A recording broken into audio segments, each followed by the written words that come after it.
Hello, and we are here with the third place winner. This is Monica Gerwitz. Hi, Monica. Hi, Pega. Nice seeing you. Nice seeing you again. It's such a pleasure to have you here at the Federation Gallery with your piece. Tell me, what is it called? It's called Expose 2. And, well, I'm a mixed media artist. And as you can see, it's very textured and very abstracted. But what it wants to portray is the melting of the permafrost in the tundra. It is something that a lot of people are not aware of, and it's a major, major impact of climate change. The permafrost capture carbon dioxide and methane for millennia. And as temperatures rise, the permafrost is melting and releasing tons of carbon dioxide and methane.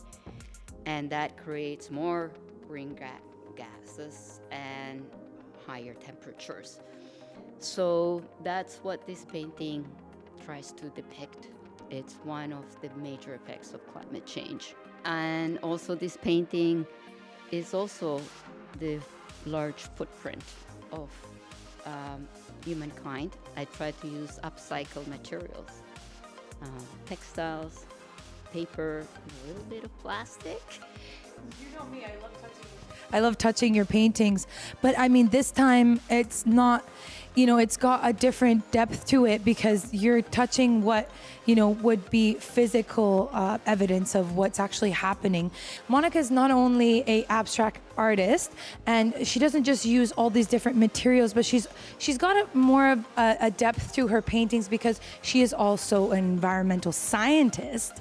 So she's got that scientific depth to her paintings, really depicting what's actually happening. Well, the permafrost is basically many layers of frozen soil and muskeg and moss.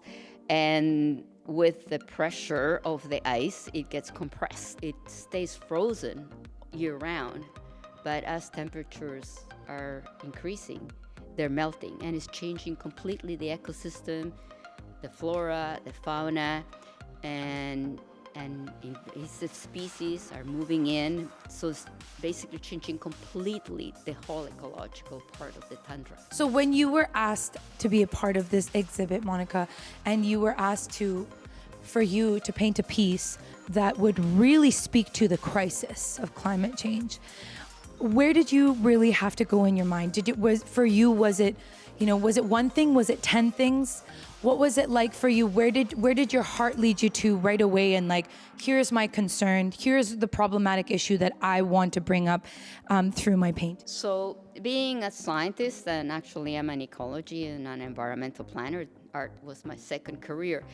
When the call was made for the crisis, I had the opposite problem. I had too much in my mind, and actually I was very lucky to be juried with 4 paintings for the show, and 1 sold before the show, and there are other 2 that I would like to show you later on. So for me, I am inspired by nature, but I abstract it. So for me, I thought, okay, which are the major issues here in British Columbia?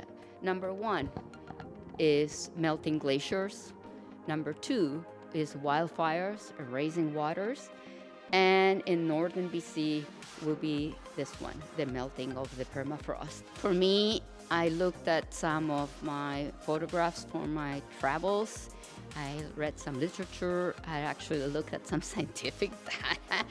And I tried to incorporate all that, abstract it, to tell a story. And for me, it's to elicit an emotional response. It's a bit different from realism painting. This is more a feeling, and for me it's visual and tactile. So after I show you the other 2 paintings, so all these 3 paintings also are to make us aware of the large carbon footprint that we have in this planet. And they all are statements that we can make a positive change for climate change. Monica, how do you feel about being part of the Federation Gallery? Oh, well, I feel first of all very honored, and I think for me in my professional career, this is my two worlds finally came into one. You know, being a scientist, having I've worked as an environmental planner for over 20 years. Art has been my second career, and now I can see how the two have really joined, and they're really me. It's not like, okay, it's a job, or it's now really part of myself, of my life. So here we are with Monica's second painting. This one is addressing wildfires. It's called Blush Sunset. I'm going to let Monica explain how the creative process was for her in painting this one. Well, first of all, wildfires are an extreme big issue in climate change in BC. Last year we had almost 18,000 square kilometers of burned forest. So initially this looks like a normal seascape sunset painting, you know, the sky and the water. But this painting really depicts a line of fire.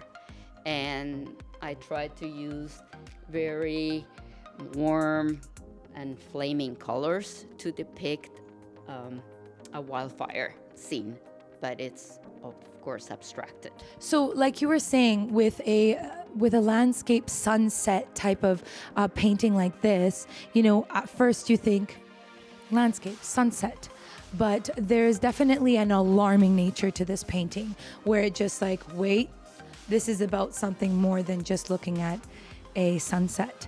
So, when you're using color, is that part of like the message is, you know, what colors are really going to send the message, and how do you determine that? This is very unusual for me to use this very bright color. I thought so. I was gonna say, because I know your paintings and you rarely use these type of colors so sharp.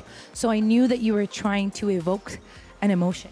Well, I wanted to depict a ball of fire. When you see the wildfires, you see these amazing balls of fire and the glow of the flames. So I wanted to depict that, but also in a very unusual setting because of the ocean. Because here in Vancouver, we really don't see much of the wildfires. We hear them, we see them TV, but we see the ocean. So I tried to capture the glow of the fire into the water. And you know, I don't know if you did this, you know, on purpose or not, but having the other colors here in the water, almost, it seems like a reflection of the smoke. High impact, and I didn't want to just depict the traditional forest fire flames. I wanted to make it a bit more provocative, and a bit first like, oh, it's just a seascape, a beautiful sunset, and then, oh no, it's a line of fire. So we are here with Monica's third piece in this exhibit. It's called Melting, and it is extraordinary. I'm going to let Monica explain this one. Well, this painting tries to depict the rapid melting of glaciers, not just in Canada, but around the world. I looked it up, over 17,000 kilometers of glaciers were just lost in 1 year. It's devastating. So it is, I wanted to have a painting that it was a zoom in of the ice melting. I wanted to use a lot of texture, and there's a lot of patinas on it, and to really have a 3D effect on this one too, so people would almost feel like they're chunk of ice falling off the glacier. So again in this painting, I used upcycled materials. There is paper, there is plastic, there is textiles, there's aluminum foil. And for me, the challenge is to integrate all these materials and to layer them in a consecutive way to get that effect of, you know, the chunk of ice melting into small pieces. And this is all the water, the shimmering water. You know, out of the three pieces, when you look at them, you know, you think, which one to you is more urgent? Which one has more of that urgency that like really speaks crisis? For me, is, as I said, like some of my paintings are like pictures taken from space, and some are zoom in. I use my photography.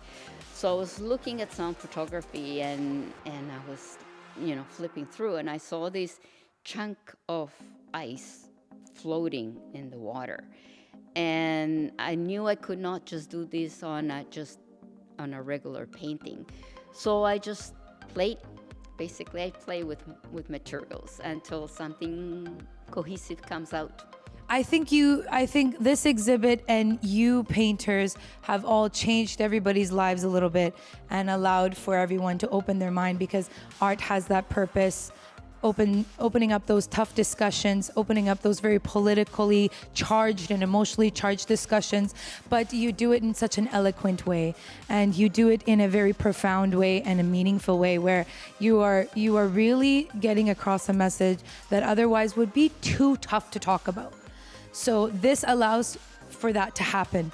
For me, this exhibit is also personally important because I'm a scientist and artist, and it's one of the few exhibitions where science and art have merged. A lot of people overwhelmed with data and news and graphs and numbers, and I think artists have that role of taking that information and chewing it all up, digesting it, and sort of putting it into art. So it's a different way of conveying the same message. It's still strong, but it's more palatable, and it's more probably understandable by people. And I think that's the goal of a lot of the art in this exhibit. Wonderful, Monica. I thank you again, and I would like the viewers to know more about where they can view your gallery here in Vancouver. Tell our viewers about. I am, and some of my artwork is exhibited at Ukama Gallery, also here in Granville Island. I have a studio in Lions Bay, and I have all my portfolio in a virtual gallery and on my website at mgdesigns.org, and on Instagram is mgdesignca.